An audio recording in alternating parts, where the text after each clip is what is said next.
This is Queued Up, where we amplify the voices of educators with the science, soul, and story shaping education. Welcome to the show. I'm so happy to have you.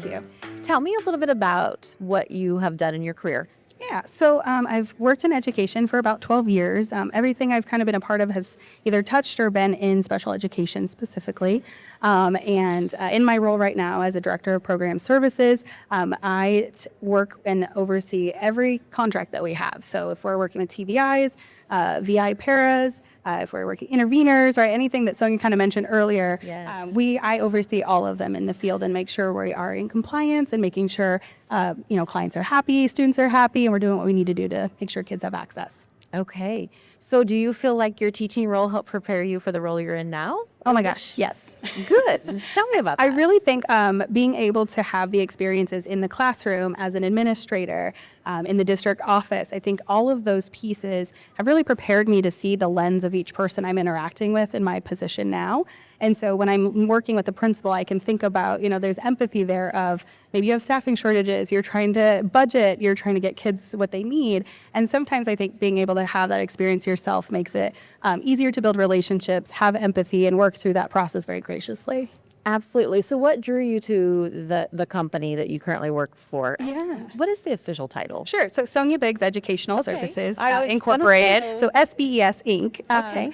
And yeah, so one thing that was really what I have loved in my career is working with people kind of walking the walk and talking the talk at the same time, right? So working for a company that was women-led and led by a co-founder with a disability that is supporting people with the same disability really spoke to me. I've often worked with a lot of kids that have the same different diagnoses as I have, or people I've experienced, or my family members, and I just have really made a really passionate connection to that type of work. Sure. And giving back to the community, and it really spoke to me. And previous to this role, I had not encountered or had limited experience with students with visual impairments.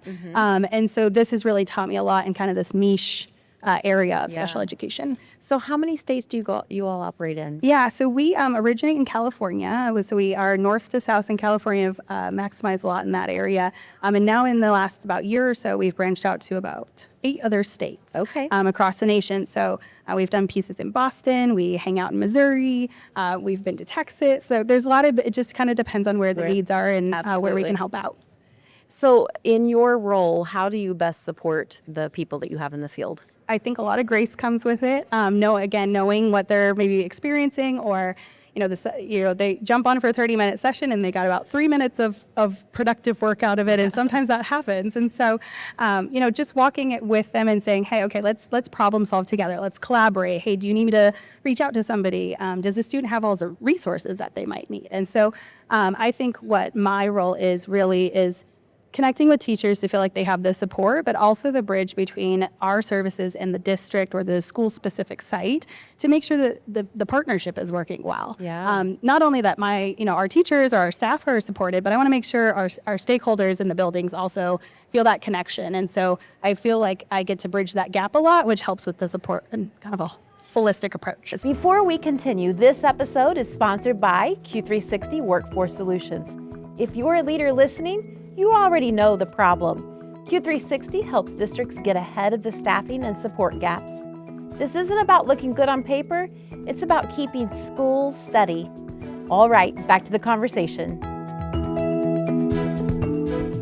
So how are you handling it with your staff right now? I know you guys have major shortages for the positions. So the tendency in a district is the child needs the service, so we overload the one person we can find. How do you help mitigate that? Yeah, so I think we've been really fortunate to find a lot of teachers that are visually impaired. And so we have been lucky to have enough teachers for the caseload. I will say right now we're getting a lot of people saying like, hey, we're really interested, or they're at that point of the school year where maybe they were looking for somebody or somebody had started with them in the school year and things have changed. And so now they're like, hey, we now need somebody, we're not sure, or we weren't able to find somebody in the time frame we thought. And so things have increased. And so we are playing the game of supply and demand and hiring as needed. And so it's kind of that back and forth game that you got to do. But yeah, and sometimes it goes really great, and sometimes you're stuck in a little sticky situation. But we've been able to move through and been productive in supporting all the contracts we have.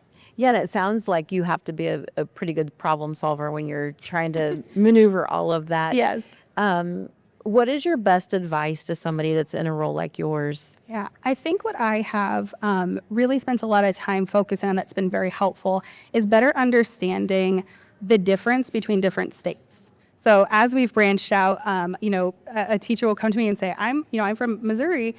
This California IEP looks completely different to me. Oh, or what is this talking about? Yes. Yeah. And so I feel like my role, as we've talked about interveners, kind of similar for me is like, I'm like the interpreter. I'm trying to help them and build the skills and make sure. And so I think learning about the different areas you're going into before you go into them or as you're going into them, I think is extremely important. And I think consistency. So, every week I check where are we at with hours, where are we at with minutes for students, where do we need to make up, who was absent, right? So all of those things is the consistency of reporting and checking in. And I think another piece is I really try and pride myself on not missing one-on-ones with my staff. I think that's extremely important for morale, for culture, making sure they feel supported. And I feel like, when I miss those things, I miss a connection, a build of rapport, and ultimately making sure that they know what they need. So absolutely.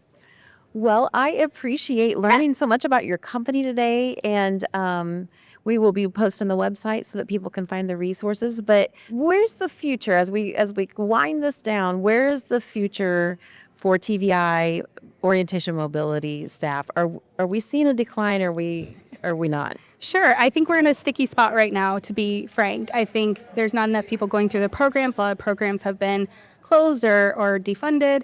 And so, I think we've got to work through a little thing. And as you mentioned, the problem solving, right? I think we're in stage of problem solving right now. I'm hoping the future is bright. I think it's bright. But we're going through that limitation right now and trying to figure out how to get past some of the barriers. Got to think outside the box. Yeah. All of education. Yes. We have to think outside the box because we are not producing enough educators. Yeah. And I think being a special education, I think is best practice. So using those strategies and skills to problem solve across all different issues, I think. For sure. So, well, thank you for being here. Thank you for having me. It was so nice to meet you. Thank you so much. Thanks for listening to Queued Up. Follow and subscribe to stay queued up for what's next.